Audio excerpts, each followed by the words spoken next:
Phil Collins, the unexpected pop sensation whose music defined an era, stands among the giants of the 1980s alongside Michael Jackson, Prince, and Madonna. From his early days as the dynamic drummer of Genesis to his chart-topping solo hits, like In the Air Tonight and Sussudio, Collins' journey to stardom is nothing short of remarkable. But amidst the glitz and glamour lies a story shrouded in mystery. A public figure for over 50 years as a drummer, singer, and actor, Phil Collins has lived an interesting but complicated existence, personally and professionally. In a recent revelation, Collins has finally shed light on a long-held secret. But what could it be? Join us as we uncover the truth behind the enigmatic life of Phil Collins and uncover the truth behind this shocking story. Before Phil Collins ever hit the big stage with his legendary music, did you know he was quite the child actor? Thanks to his mom, who ran a theatrical agency, a young Phil Collins landed right in the heart of London's West End. At just 13, he snagged the role of the artful Dodger in the hit musical Oliver, beating out 100 other hopefuls. Can you imagine that? But as puberty hit, his time on stage hit a note he couldn't reach, literally making his voice croak during performances, and he had to step down. But Phil's adventures in acting didn't end on the stage. He actually made a brief appearance, or almost did, in the Beatles movie A Hard Day's Night and Chitty Chitty Bang Bang. Ever wondered why you've never spotted him there? Well, he was cut out from both. In one, a bandage on his head from a cyst made his scene disappear, and in the other, he just didn't make the final movie cut.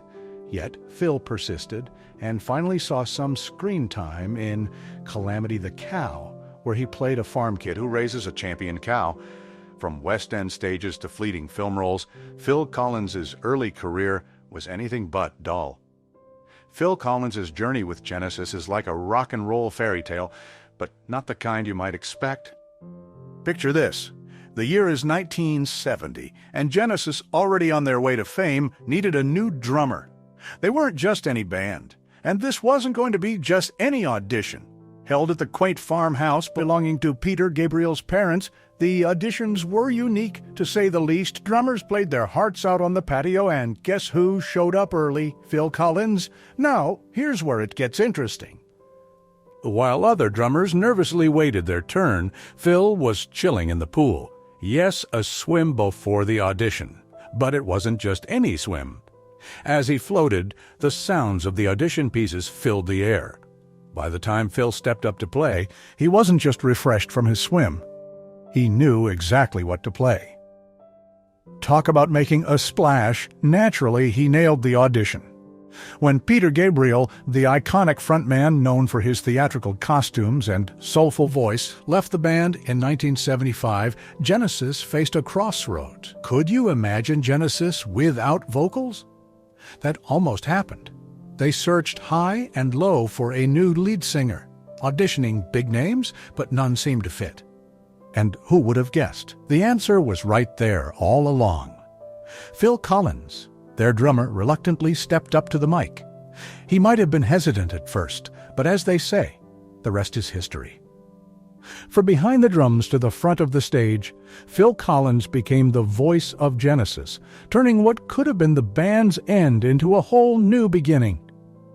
Who knew that the drummer, taking a leisurely swim, would become the lead singer of one of the biggest bands in rock history? In the tapestry of British rock royalty during the 70s, Phil Collins not only had a seat at the table with Genesis, but rubbed shoulders with legends like The Who. It's hard to imagine, but there was a moment when Collins could have shifted the entire landscape of rock. After the tragic passing of The Who's iconic drummer Keith Moon in 1978, Collins, who was already friends with Pete Townshend, offered to step in.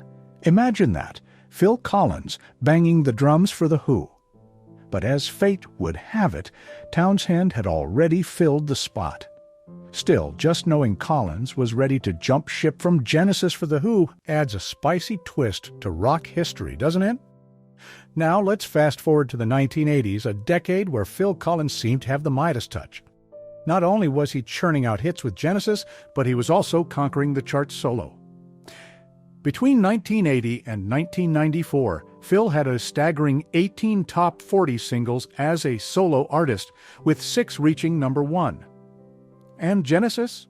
They were right up there too, with hits like Invisible Touch crowning the charts. What's truly remarkable is how Collins managed this while never leaving Genesis. He stayed loyal, a rare trait in an era where many lead singers went solo for good.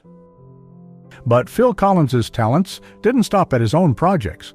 He was a sought-after drummer for other big names, adding his touch to tracks by everyone from Robert Plant to Annifrid Lyngstad of ABBA.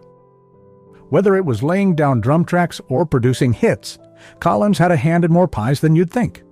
And through all this, he still found time to keep Genesis at the top, making them and himself household names across the globe. Who else can claim such a feat in the high-flying world of rock and pop? Phil Collins wasn't just a part of the music scene, he was a force shaping its very essence. Phil Collins' involvement in the legendary Live Aid concert highlights both his musical versatility and the immense challenge of such high-profile collaborations. In 1985, Collins found himself performing not only his solo work in London, but also in a whirlwind turn of events, joining the iconic members of Led Zeppelin in Philadelphia. This segment of the concert, intended as a thrilling comeback for Zeppelin, instead became notorious for its lackluster execution, a misfit that Collins himself acknowledged, describing his participation as akin to being a square peg in a round hole. Despite this, his efforts at Live Aid remain a memorable testament to his commitment to global charity initiatives. Aside from his musical ventures, Collins also dabbled in acting throughout his career, with varying degrees of success. His foray into cinema included roles in films such as Buster, where he portrayed the real-life train robber Buster Edwards. The film did not perform well at the box office and was mired in controversy, perhaps due to its lighthearted portrayal of serious criminal activities. This, coupled with his appearance in other movies like Frauds and Hook, showcases a side of Collins that eagerly explored diverse creative outlets, even when they led to mixed receptions. Phil Collins's unique approach to his music career, particularly with his 1993 album Both Sides, where he single-handedly performed and produced every element, underscores his profound dedication to his craft. This album, entirely a solo effort, allowed Collins to express himself without any external influences, playing every instrument and vocal part, a true showcase of his multifaceted talents. Phil Collins' personal life has been marked by a series of marriages and divorces, each with its own share of drama. His first marriage to actor Andrea Bertorelli ended in 1980, followed by a brief union with Jill Tavelman in the mid-1980 ES. It was during his marriage to Tavelman that Collins experienced the infamous fax debacle, where a message intended to arrange time with his children was misinterpreted as a divorce declaration, sparking widespread media frenzy.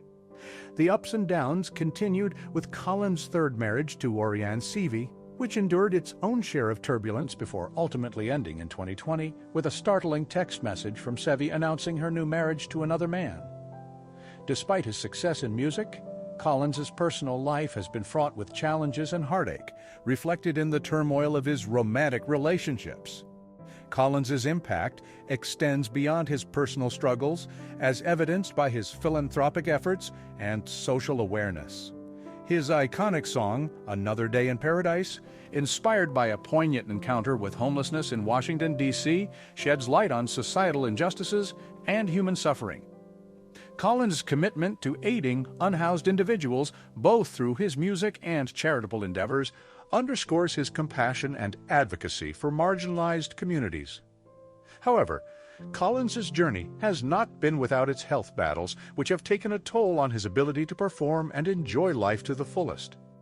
From hearing loss to severe spinal issues and diabetes-related complications, Collins has faced a myriad of health challenges that have impacted his mobility and overall well-being. Despite these setbacks, Collins has persevered, continuing to share his musical talents with audiences worldwide. As Genesis embarked on their final tour in 2022, Collins reflected on his storied career and the physical limitations that have forced him to adapt his performance style. Despite his struggles, Collins remains grateful for the opportunity to share the stage with his bandmates one last time, a bittersweet conclusion to a remarkable chapter in music history. Don't forget to watch this next video.